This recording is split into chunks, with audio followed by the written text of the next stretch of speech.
La aventura de escribir autobiografía. Conduce Sergio Feliz.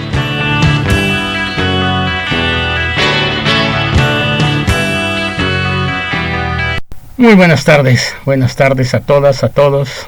Ya estamos aquí en su programa La aventura de escribir autobiografía, donde es nuestra santa costumbre hablar del ejercicio de escribir sobre uno mismo. Sensacional este asunto. Ya saben que siempre pues estamos aquí transmitiendo desde FIB Radio, desde la Faro Indios Verdes, que nos ha albergado pues ya 10 años aquí. Ya lo oyeron en el programa pasado. 10 años que pues se dice fácil, como les decía yo la vez pasada, ¿no? Se dice fácil, pero no, realmente es un camino realmente transitado, con muchos temas y con muchas ganas y con muchas satisfacciones, en el sentido de que hay gente que ha transitado ya, gracias a este programa, en el camino de la autobiografía. Pues eso es sensacional. Entonces, pues es lo que yo les digo, ¿no? Hagamos autobiografía. ¿Por qué? Porque esto ya tiene que ser patrimonio cultural de la humanidad. De verdad, todas nuestras vidas han sido importantes, interesantes y por tanto dignas de escribirse. Y pues como les digo, si no somos un país de lectores, seamos un país de escritores. Esto es sensacional. Y miren que lo hemos logrado. Hoy justamente les voy a leer algunos textos autobiográficos de alumnas y alumnos que estuvieron en el Museo del Chopo, en la clase, en el taller, escribiendo autobiografía y biografía, que pues lo dimos a partir del 2001, 2002 y hasta el 2020 si acaso. Cuando llegó la pandemia, pues ahí se canceló el taller. Pero bueno, nosotros seguimos promoviendo este asunto de la autobiografía. Y el día de hoy pues yo quiero traer, justo en este marco de la conmemoración de nuestros 10 años, pues quiero que trabajemos con estos alumnos, ¿no? Del Museo del Chopo, de este taller que les digo. Y pues vamos a hacer alguna lectura de textos autobiográficos. ¿Qué les parece si el día de hoy hacemos lectura de textos autobiográficos de mujeres y para la semana que viene hacemos lectura de textos de hombres, de los hombres que escribieron también autobiografía? ¿Por qué hago esta diferencia o por qué hago esta separación? Miren, realmente ahora que reviso estos textos, estas antologías que hicimos en aquellos años, desde el 2010 hicimos una primera antología hasta el 2017-18, las que más escriben son las mujeres. ¿Por qué? Yo descubrí, o era lo que notaba, como que el hombre no se atreve mucho a escribir, porque a través de escribir autobiografía, me parecía a mí, es una simple percepción, me parecía que muestran su vulnerabilidad. Y el hombre, no sé, o sea, ¿por qué no quiere mostrar esa vulnerabilidad? No quiere mostrar sus sentimientos. Sin embargo, pues las mujeres pues escribían bastante. Eso es sensacional. El taller que tenía yo ahí en el Museo del Chopo, teníamos alrededor de, insisto, 80% mujeres, 20% hombres. Esto quiere decir que era un taller que tenía cupo para 30 personas y había 25 mujeres y 5 hombres a lo más. No obstante, pues había hombres que escribían, ¿no? Y pues bueno, vamos a traerles también estas historias. La autobiografía, como yo les he dicho aquí, pues es un importante género literario. No hay que tratarlo como el patito feo de la literatura. No, porque este género pues nos permite incurrir a quienes queramos contar la historia de nuestra vida, ¿no? Y justo ha cobrado un gran impulso en estos últimos años en todo el mundo. Ya les hablaba yo hace 2 programas del asunto del archivo del diario. ¿Sí? Es un archivo del diario que se encuentra en Italia, y este archivo del diario, como les dije, alberga diarios, cartas, autobiografías, historias de vida. Y es sensacional este asunto, porque todo eso es lo que alimenta la historia del mundo, la historia de todos nosotros. Entonces, pues por eso es que ha cobrado un gran impulso este asunto de la autobiografía. Que bueno, a mí me ha gustado que yo ya estoy 26 años, pues promoviendo este asunto de la autobiografía, ¿no? Y pues, en fin, quizá todo esto venga de el caos que vive el mundo, ¿no? Con inmensos cambios políticos, sociales, tecnológicos y económicos. Y pues los autobiógrafos, en todo caso, todos nosotros miramos hacia atrás y entonces es que nos dan ganas de contar nuestra vida. La importancia de esta actividad, como les digo, ha cobrado un impulso en Europa, en donde no solo están archivos del diario ya en Italia, creo que ya hay otros países donde ya están haciendo esto, y también hay varias universidades que mantienen cursos de autobiografía. Pues yo esto lo quiero promover acá también en México, ¿no? Que tengamos un archivo del diario, ¿sí? Y que también entre esta materia de escribir autobiografía como parte importante para todos nosotros. Y bueno, pues nosotros, como les dije, desde hace años en la UNAM, en la Universidad Nacional Autónoma de México, que bueno, el Museo del Chopo pertenece a la UNAM, pues tenemos este curso, ¿no? Escribiendo autobiografía y biografía, y pues el cual ha tenido un éxito notable, y pues aquí es lo que les voy a traer el día de hoy, esta lectura en voz alta de los textos autobiográficos de estas personas. Una de las primeras personas que me encuentro es Hortensia Lobato. De verdad le perdí la pista a ella. Ella estuvo en el taller de autobiografía pues ya hace muchos años con nosotros, pero pues escribió. Vamos a leer un poquito de ella. ¿Quién era ella? A ver, nombre: Hortensia Lobato García. Nació el 29 de junio de 1931 en Xochitl del Álamo, Tamapache, Veracruz. Ok, su formación fue en Tuxpan, Veracruz. Estudió primaria, taquimecanografía, lo cual creo que mucha gente no va a saber qué es, pero bueno, taller de teatro, inglés, y tiene una maestría particular. Cursó también en Monterrey el primer año como secretaria ejecutiva en English Commercial Institute. Pues muy bien, ella es, como les digo, Hortensia Lobato. Vamos a ver qué nos escribió ella. Y dice así, empieza su historia: mi vida en Tuxpan. Vamos a leer un fragmento, porque quiero meter 4 autoras el día de hoy. Autoras muy buenas. Por ejemplo, traigo a esta María Elena Mancilla Cortés. Ella murió, pero fue nuestra alumna. De hecho, estudió en CCH conmigo. Bueno, después lo supe cuando fue mi alumna, pero murió en 2016, en paz descanse. Muy bien, mi vida en Tuxpan. Aquí estamos hablando de Hortensia Lobato, y nos dice así: a la edad de 7 años, las circunstancias me obligaron a dejar el rancho para irme a vivir a Tuxpan, y me alejaron también de papá, quien por su trabajo debió quedarse en Xochitl. Factores que me afectaron profundamente. Me fue imposible superar la tristeza que esta situación provocó. En cuanto avanzaba la tarde, la ansiedad, la angustia me oprimían, y lo único que hacía era llorar con un llanto incontenible, silencioso. Dejé de ser niña dinámica y juguetona para quedarme sollozando, sentada en cualquier rincón de la casa o del patio. No quería comer ni jugar. Probablemente se trató de una depresión, pero mamá lo solucionó llevándome con doña Rita, una señora ya grande que vivía cerca de la casa y a quien ella le reconocía poderes de sanación. Doña Rita le indicó que tenía que llevar para comenzar a curarme. Al día siguiente, al recibirnos, lo primero que hizo fue colocar la veladora que le entregamos en una especie de altar que estaba en aquella habitación, en donde había muchas flores y veladoras prendidas. El huevo de gallina servía para saber la causa de mi mal. Con ese fin lo fue pasando por todo mi cuerpo, comenzando por la cabeza hasta llegar a mis pies. Al terminar, lo vació en un vaso con agua, y después de observarlo por unos instantes, habló con mamá. Nunca supe qué fue lo que le dijo.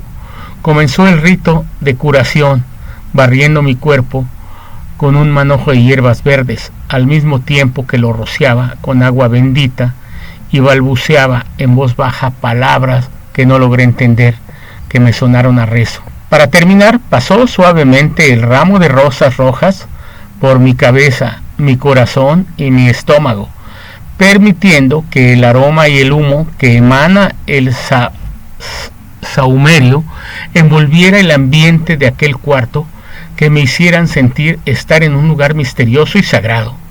Al despedirnos, indicó que necesitaban traerme a curación por lo menos 2 días más. No sé si fue la cercanía y el interés que mi madre mostró por mí durante ese tiempo, o si ese ritual aplicado a mi persona en forma tan delicada influyera de algún modo para que mi tristeza desapareciera, pues justo al finalizarlo, el llanto se detuvo, y a partir de entonces mi estado de ánimo recobró su energía y volví a ser la niña entusiasta y activa de siempre. Aunque dejar el rancho implicó estar lejos de papá, de mis amigas aguadoras, del río, de los pollos, de todo el entorno de Xóchitl, tan entrañable para mí y que me llevó a una especie de agonía en la que no lograba hacer otra cosa más que llorar. Tuxpan lo compensó con generosidad, ofreciéndome todo lo bueno que tenía su gente, su belleza natural, sus fiestas y tradiciones y su exquisita comida. Antes de dejar el rancho, papá alquiló una casa en Tuxpan, lo suficientemente grande para que cupiéramos todos. Era una casa sencilla, hecha de adobe, construida en tiempos de la Revolución, con 4 piezas grandes, 3 de las cuales usábamos como recámaras y una como sala para recibir visitas. Las 2 habitaciones que estaban en el patio fueron nuestra cocina y comedor. El techo de la casa era de tejas rojas, de diseño y marcas francesas, y el mismo origen era el mosaico rojo del piso. Algunos años después papá pudo comprarla. En ella viví casi toda mi niñez, parte de mi juventud. De ahí salí otros rumbos a la edad de 25 años. Esta casa tenía un tapanco muy alto, y algún encanto debe haber tenido para que los murciélagos que llegaron ahí lo hicieron para quedarse. Ninguna fumigación pudo ahuyentarlos en forma definitiva. Siempre volvían. Mejor aprendimos a vivir en paz con ellos. Antes de salir a sus viajes nocturnos, armaban un gran alboroto, y lo mismo hacían al amanecer, hora de su regreso, dejando el patio, antes de entrar, el regreso de frutas mordisqueadas, que mis hermanos menores y yo, cuando nos levantamos, las recogíamos, y sin lavarlas, nos las comíamos. Estos animalitos quedaron registrados en mi memoria como misteriosos, tanto por su agitada vida nocturna, como por la idea que circulaba entre mis compañeros y sus mamás de que los murciélagos eran vampiros chiquitos. Nunca fueron de mi agrado.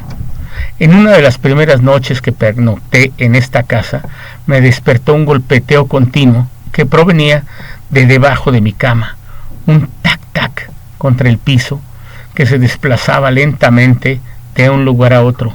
No podía identificarlo. Mis hermanos, que dormían en la misma habitación y escuchaban lo mismo que yo, decidimos investigarlo. Con la lámpara de mano prendida, todos nos asomamos al mismo tiempo a ver debajo de la cama, y lo que encontramos fue nada más y nada menos que un enorme cangrejo de color azul, veteado de blanco. Con la luz se detuvo asustado y sus ojos saltones brillaban como luciérnagas. Las frecuentes visitas nocturnas de estos agradables personajes se debían a la cercanía del estéreo. Llegué a acostumbrarme a ellos y siempre los vi con simpatía. Las salamanquesas también fueron parte de la fauna de estas casas. Eran unas lagartijas muy curiosas que tomaban el color gris pálido de blanco de las paredes que constantemente recorrían. Su lenguaje era muy peculiar, un tonito apretado como el que se emite con los labios apretados, semi-olaneados, tratando de simular un beso. Me gustaba escucharlos, observarlas, y hasta su nombre me sonaba interesante. A los que verdaderamente les temía era a los alacranes, y a los ciempiés, quienes por suerte aparecían muy esporádicamente. Con mi sensibilidad tendía a ligarse fuertemente con la naturaleza. La belleza de este puerto jarocho me cautivó. Pues muy bien, como ven, esta gran historia que nos escribe, esto es por supuesto un fragmento, como les digo, pero esta gran historia que nos escribió ya hace años Hortensia Lobato García, pues es sensacional. Y como les digo yo, hay que escuchar historias de escritores para que nosotros veamos también cómo vamos a escribir la propia, cómo podemos adquirir un estilo propio. Sensacional esta historia. Pues me voy a primer corte para hacer este programa más agradable. Gracias a FIB Radio, gracias a la Faro Indios Verdes, pues aquí estamos transmitiendo desde FIB Radio. Vámonos a melodía y regresamos en el siguiente corte. Adelante.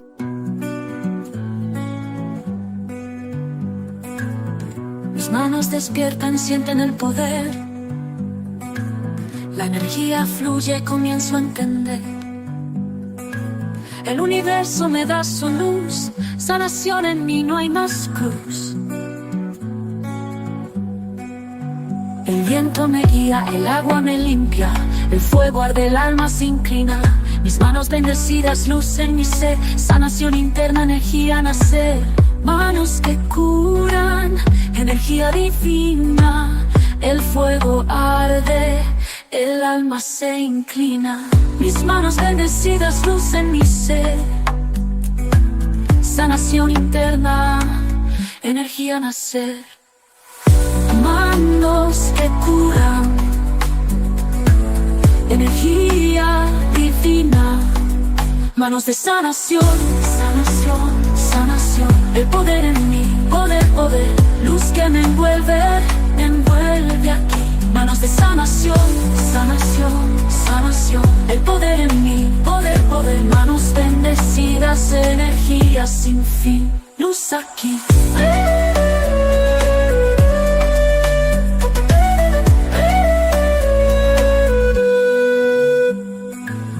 El poder en mis manos lo puedo sentir. El alma se limpia, todo va a fluir. El fuego me guía, el agua es paz. Mis manos sanadoras traen libertad. Manos de sanación, sanación, sanación. El poder en mí, poder, poder, luz que me envuelve aquí. Manos de sanación, sanación, sanación. El poder en mí, poder, poder, manos bendecidas, energía sin fin, luz aquí.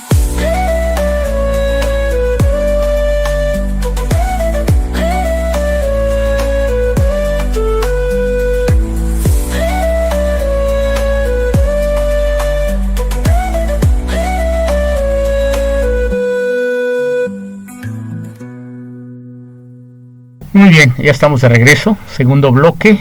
¿Y qué creen? Sensacional esta historia, yo les he platicado de ella, en algunos momentos se las he mencionado. Es una historia muy bonita de una maestra que se fue a Rusia. Se fue a Rusia hace muchos años y pues justamente llegó al taller de autografía a compartirnos su historia. Ella se llama María Eugenia Zúñiga Reséndiz, fue alumna también nuestra de aquí del Museo del Chopo y nos trajo su historia. Rusia, un sueño convertido en realidad y a veces en pesadilla. Ese es el título de su historia. Yo les he platicado de ella porque es una historia de verdad muy bonita. Ella fue a Rusia sin saber hablar ruso y créanme que pues nos cuenta todas las vicisitudes por las que tuvo que pasar. Vamos a empezar con ella porque sí es una historia muy bonita. Vamos a tratar de hablarlo más de esta historia, ¿no? De nos cuenta. Y nos dice así María Eugenia Zúñiga Reséndiz. Al aeropuerto fuimos toda la familia, pues este no era un viaje cualquiera, sino un hecho trascendental para nosotros, y porque ellos sabían las dificultades por las que pasé para llegar a ese momento. Por eso me acompañaron todos, mis papás, mis hermanos, Hugo, Daniel y Alfredo, mis cuñadas Ceci y Xochitl, y mis sobrinos Daniel, Miriam y Noé, quienes tenían entre 4 y 5 años de edad. También estaban conmigo mis maestras de danza y algunas amigas. Llegamos temprano cargando mis maletas, que eran mucho más grandes y pesadas. Yo me sentía feliz, me despedí con gran alegría en el alma. No por dejar a mis seres queridos, claro está, sino porque a mis 29 años de edad iba a comenzar una nueva e importante etapa de mi vida. Ya adentro fue difícil moverme sola con mis 5 maletas de mano, pues luego de caminar largos pasillos y permanecer un rato en la sala de espera para subirme al avión, tuvimos que abordar un pequeño autobús, bajar escaleras, caminar por la pista y subir al gran avión de Aeroflot para finalmente instalarnos en nuestro asiento. Esta era la primera vez que yo viajaba al extranjero y tuve el privilegio de hacerlo junto con los bailarinas del afamado Teatro Kirov de San Petersburgo, quienes acababan de estar de gira en México, aunque por desgracia yo no hablaba el idioma ruso y no pude aprovechar esta oportunidad para conversar con ellas, así que decidí mejor dedicarme a contemplar el cielo y el mar. Me hubiera gustado estar en la ciudad de La Habana, aunque solo fuera unos momentos. Lástima que por entonces el vuelo de Aeroflot México-Moscú ya no hacía su primera escala en esta ciudad, sino en Miami, en donde solo nos pasaron a una gran sala de cristal sin ninguna gracia, y aquí las aeromosas hablaron español, después solo inglés y ruso. Es muy hermoso mirarles el lomo a las nubes, las cuales forman figuras que no podemos distinguir desde abajo, y después de la escala en Miami y de varias horas más de vuelo, me sorprendió mucho mirar hacia el lado del avión y ver la noche, y hacia el otro lado ver el día. La segunda escala fue en Shannon, Irlanda, en donde permanecimos por 2 horas, pero fueron agradables, pues el aeropuerto es enorme y bonito, y cuenta con cafetería y tiendas. Después de Shannon, el viaje se tornó muy cansado, pasó mucho tiempo, parte de que nos anunciaron que pronto aterrizaremos en Moscú. Para entonces ya estaba tan ansiosa, después de 22 horas de vuelo, que me apresuré a ponerme mi abrigo, bufanda, gorra, guantes, botas y, claro, me moría de calor, pues todavía tardamos en aterrizar, la aduana, etc. Creí que había exagerado al cubrirme tanto, pero al salir a la calle me di cuenta de que apenas tenía lo necesario para soportar aquel frío. En ese momento no nevaba, y en el piso había muy poca nieve acumulada. No sé a cuántos grados estábamos, pero fue entonces que comencé a degustar el frío que saborearía hasta lo más hondo de mi ser durante los próximos inviernos. El aterrizaje del avión aquella tarde fue, por supuesto, real. Sin embargo, mi sensación es que yo había aterrizado, y así continué como flotando todavía durante unos 6 meses, pues más que una realidad parecía estar viviendo un sueño, o mejor aún, fue como abrir un libro de cuentos, de esos que comienzan diciendo, en un país lejano, cubierto por la nieve, y mágicamente introducirme en él y formar parte de sus protagonistas. Así llegué a Moscú el jueves 5 de noviembre de 1992 a las 18 horas. Nunca olvidaré esa fecha, pues marca verdaderamente el inicio de una gran aventura, la más grande y la mejor de mi vida, a pesar de que en los años que viví allá experimenté también momentos difíciles y dolorosos, al grado de que en ocasiones me parecía un sueño convertido en realidad y en otras un sueño convertido en pesadilla. Llegué a Rusia para estudiar la carrera de pedagogía coreógrafo en el Instituto Estatal de Artes Teatrales, y allá dejé parte de mi historia, de mi vida y de mi corazón, en donde permanecerá para siempre. Durante largo tiempo acaricié aquel anhelo que a veces se antojaba irrealizable, por lo que en mi mente Rusia se había convertido casi en una obsesión. Por eso le doy gracias a Dios por haberme permitido irme, pero lo agradezco mucho más por haberme permitido volver a casa, pues como dicen los rusos, se está bien en todas partes, pero mejor en casa. Qué sensacional esta historia, señores. Híjole, de verdad, yo que conviví con ella, con esta persona, maestra de danza, ella regresó siendo toda una maestra de danza acá a la Ciudad de México, y pues fue sensacional convivir con ella porque me platicaba pues muchas cosas que vivió justamente allá en Rusia, al grado de que me platicaba cosa que ella escribió. De repente llegó a una tienda y pidió unas galletas porque tenía hambre. Como no sabía ruso, como bien nos lo dijo ella, le entregan unas toallas sanitarias. Y ella dijo, no, pues esto no es lo que quiero. Y pues justo provocaba la hilaridad de la gente que la atendía, porque pues ella lo que había pedido era unas galletas. En fin, es toda una gran historia, pero lo que yo quiero decirles a través de estas historias que el día de hoy les estoy contando, es que todos tenemos una gran historia que contar. No necesitamos ir a Rusia, a Francia, a Europa, a Estados Unidos, a ningún lado. Todos tenemos una gran historia que contar y es digna de contarse.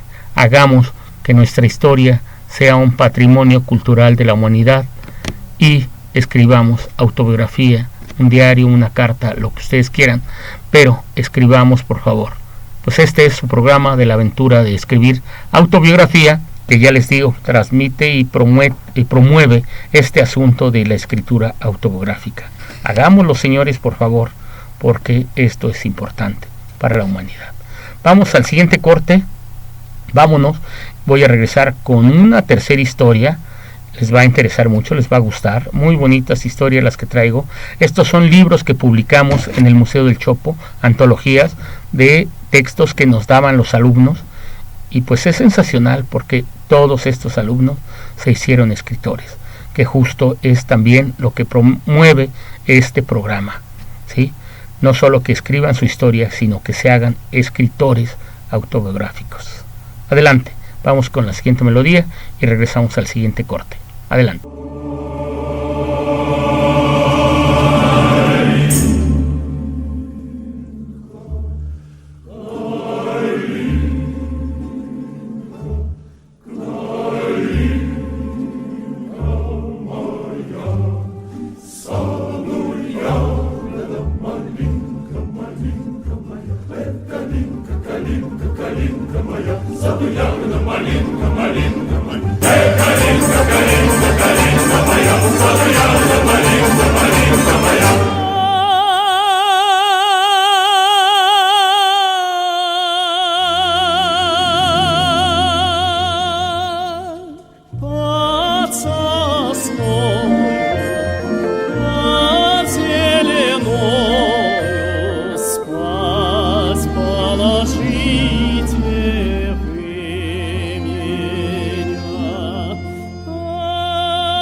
Калинка моя, в саду ягода малинка, малинка моя. Калинка, калинка моя, в саду ягода малинка, малинка моя. Калинка, калинка, калинка моя, в саду ягода малинка, малинка моя. Калинка, калинка, калинка моя, в саду ягода малинка, малинка моя.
ягода малинка, малинка моя.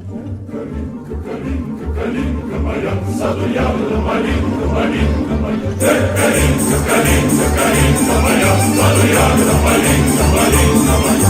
Калинка, калинка, калинка моя, в саду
ягода малинка, малинка моя.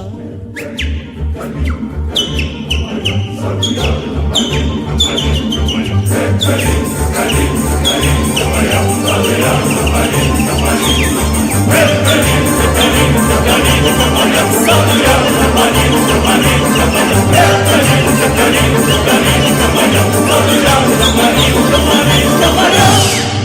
Muy bien, pues ya regresamos, tercer bloque.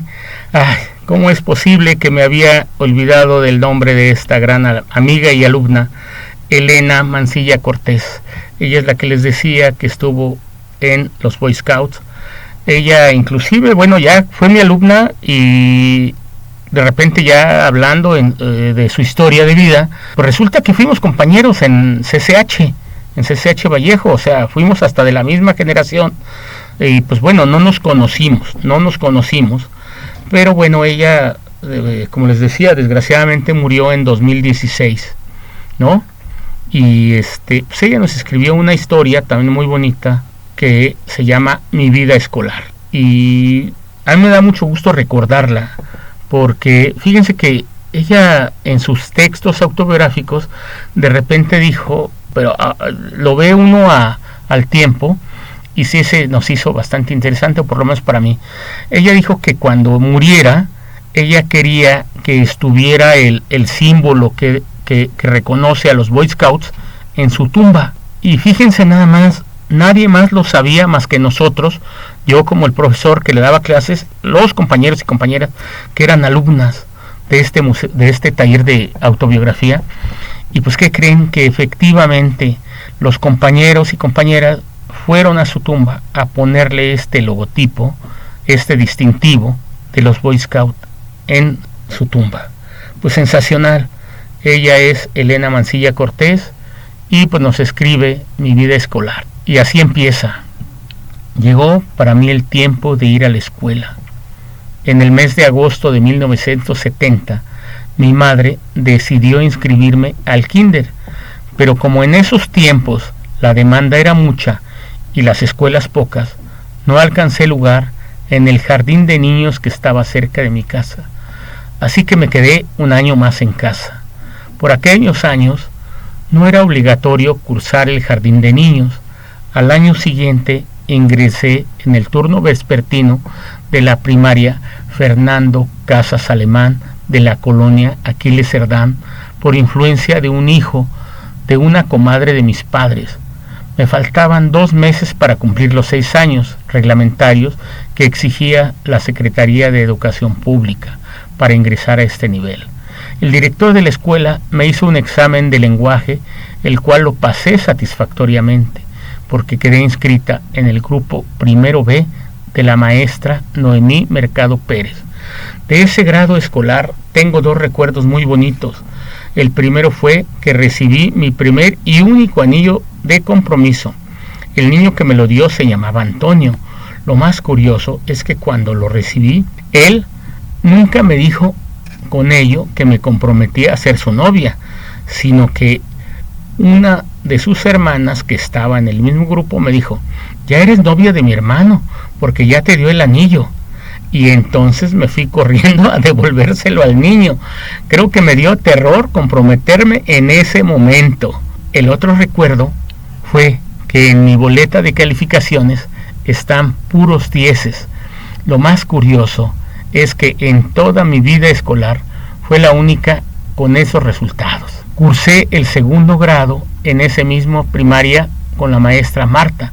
Mi padre entonces me empezó a dar una moneda de 20 centavos de cobre de aquellos tiempos, con la cual podía comprar dulces a la hora del recreo de a 5 y 10 centavos y muñecas de papel recortables.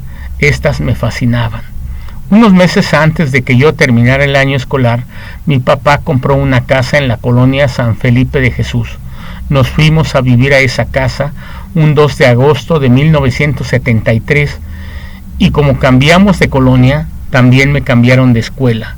La primaria se llamaba Hidroeléctrica de Cupatizio, la cual está en la colonia Esmeralda. Ahí cursé mi 3er y 4º grado. En el grupo 3º fui una de las 3 mejores estudiantes y mi maestra María de los Ángeles me regaló un libro de cuentos con una dedicatoria muy bonita para mí que dice así: María Elena, sigue siendo igual de estudiosa y dedicada, ya que con ello proporcionarás grandes satisfacciones a tus padres y maestros. Tu maestra de 3er año, María de los Ángeles Flores, junio de 1974. El 4º grado no tengo muchos recuerdos, solo conservo la amistad de un compañero que puso una vulcanizadora cerca de la casa de mis padres y es quien arregla las llantas de nuestros coches. Cuando iba a ingresar a 5º año, me cambiaron nuevamente de escuela. Habían construido una primaria frente a mi casa. Decían mis padres que era mejor que fuera a esa escuela y me apuntaron en ella. Cuando recién había ingresado, nació mi hermano más chico, Sergio Rogelio. Recuerdo que también fui de las mejores porque me escogieron para ser parte de la escolta del siguiente año. En el 6º grado me empezaron a gustar los niños y había uno por el cual todas se derretían por él.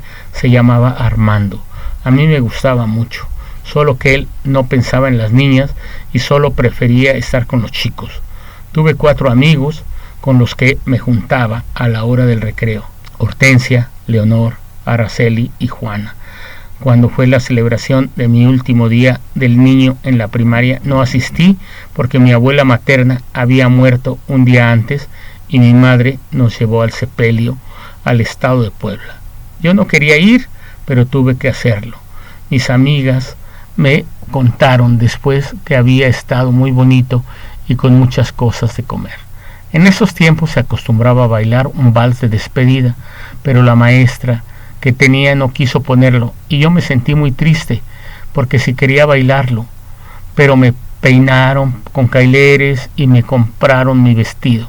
En lugar de ese baile hicieron una despedida a los alumnos de 6º grado con las golondrinas y unas palabras por el director de la escuela. Mis amigas y yo nos pusimos a llorar porque ya no estudiaríamos juntas más y nuestros padres nos inscribirían en secundarias distintas. Mi madre, al verme muy triste, me dijo que invitara a mis amigas porque nos llevarían al cine y solo a una de ellas la dejaron ir.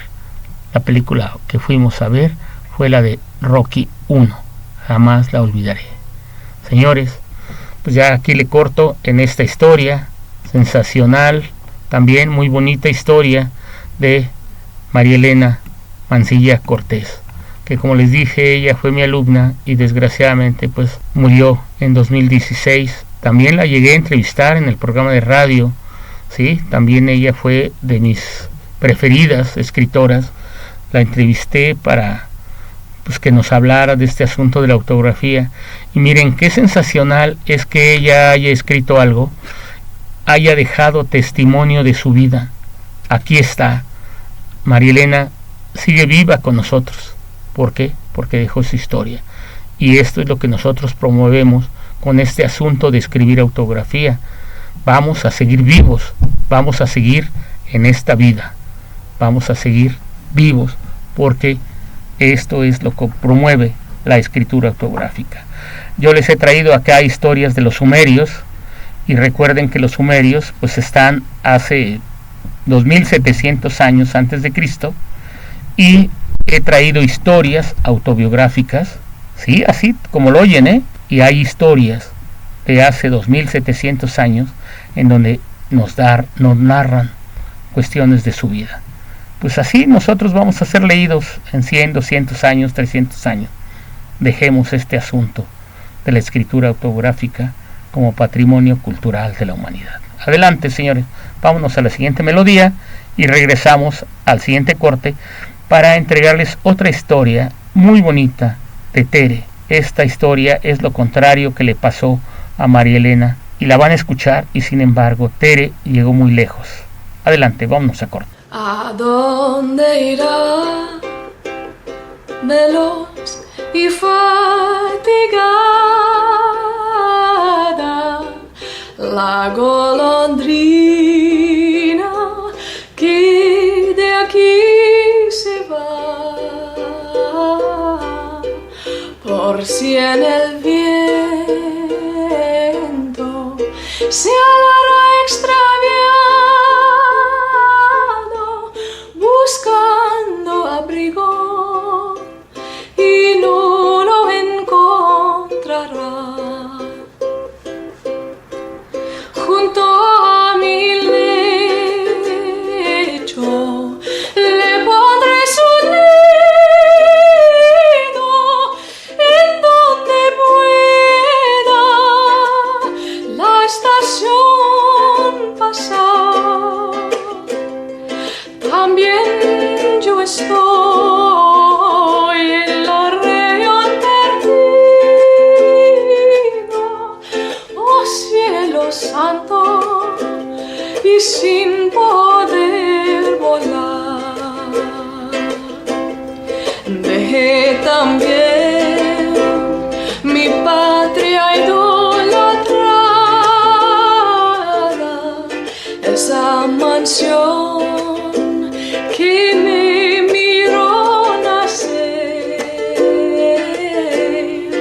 Mi vida es hoy errante y angustiosa, y ya no puedo a mi mansión volver. Ave querida, amada peregrina, mi corazón al tuyo acercaré. Voy recordando, tierna golondrina, recordaré mi patria y lloraré. Recordaré mi patria y lloraré.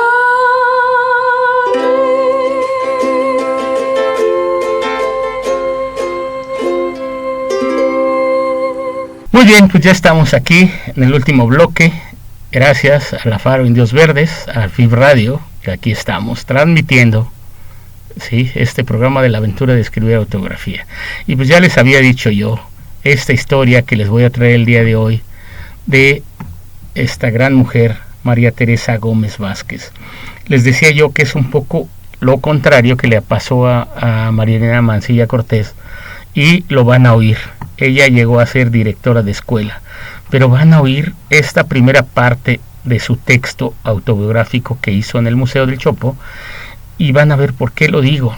Y así nos dice ella, dice, no le puso título a su historia, pero aquí va.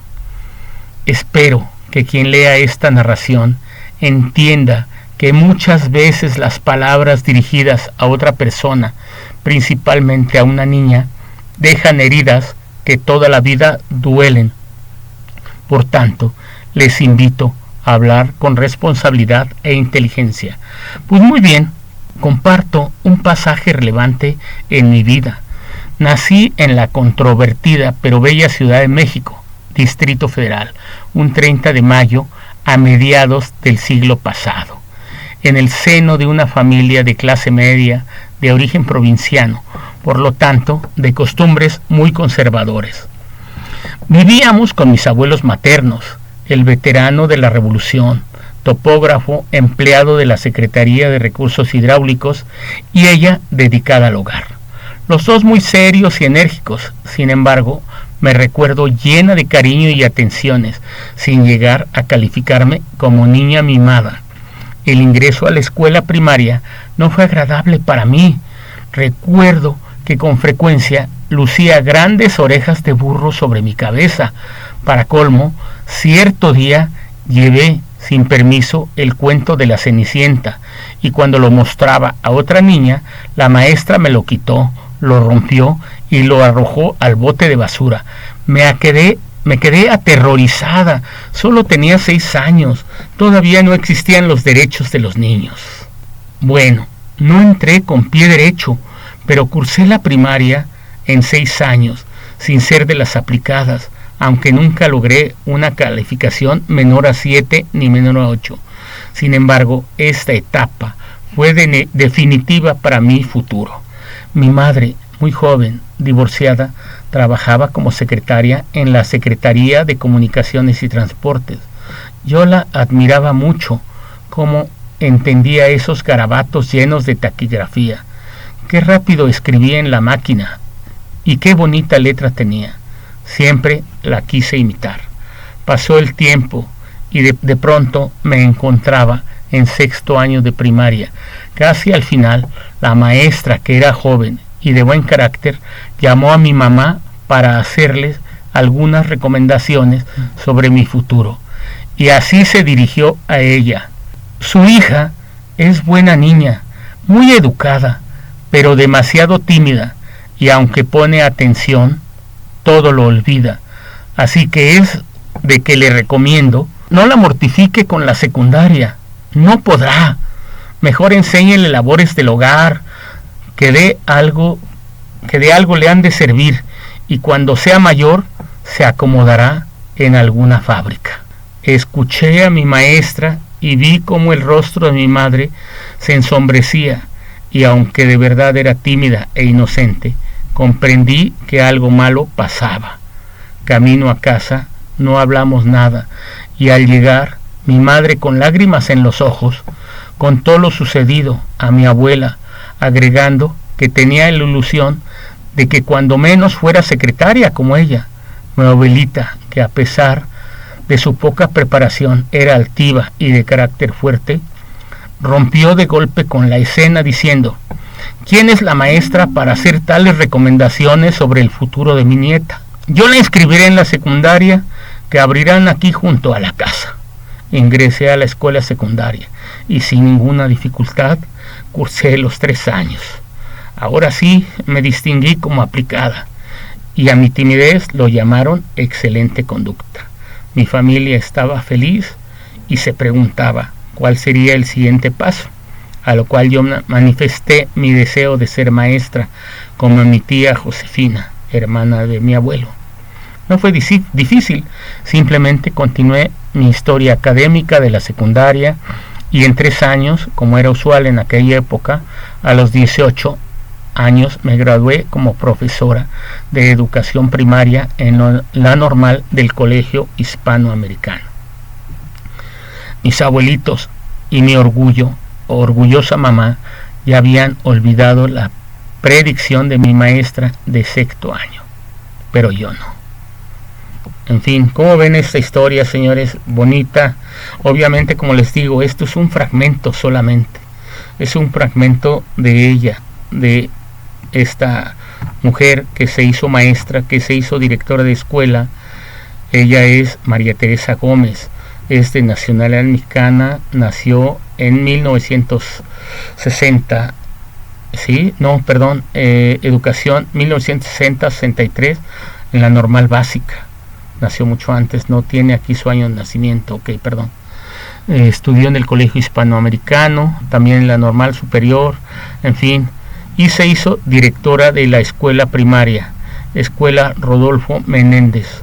En fin, lo que una predicción de una maestra pues no le auguraba éxito en su vida, pues crean lo que tuvo mucho éxito y fue una gran directora, una gran alumna mía, una gran amiga. Estuvo aquí en FIB Radio, de hecho tengo fotos de FIB Radio, y justo les platicaba al principio de este programa que estamos hablando hoy de estas personas porque ya lo oyeron la semana pasada, hablamos del aniversario de la aventura de escribir autobiografía aquí en FIB Radio. Cumplimos 10 años el 25 de junio y pues seguimos en este marco de esta celebración. Sensacional, y qué bueno que lo hicimos con estas historias de estas alumnas. Hoy fueron mujeres. Para la siguiente semana les voy a traer historias también autobiográficas de alumnos, de hombres que estuvieron en el Museo del Chopo, que fueron pocos. También les voy a traer la historia de Ricardo Clark. Es una historia de un viaje que él realizó, el maestro de Argentina, y pues él llegó acá a México de aventones. Y pues bueno, les voy a traer también la historia de Ricardo Clark y de varios más que fueron alumnos allá en el Museo del Chopo. Pues espero que les haya gustado este programa del día de hoy. A mí me encanta mucho, de veras me dieron ganas de llorar con esta última historia de Teresa Gómez, porque pues todos tenemos grandes dolores en la vida, que claro que con la autobiografía podemos sacarlos. O sea, este asunto de escribir autobiografía no solo es hacernos escritores, sino también sanar. Todos necesitamos sanar y todos necesitamos escribir de nuestra vida para sacar todo esto que traemos atorado allá adentro. Sensacional, señores, pues muchas gracias, muy buenas tardes a todas, a todos, gracias por escucharnos y como les digo, espero que también a ustedes les guste este programa como a mí me gustó el día de hoy. Adiós, buenas tardes.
los pasos.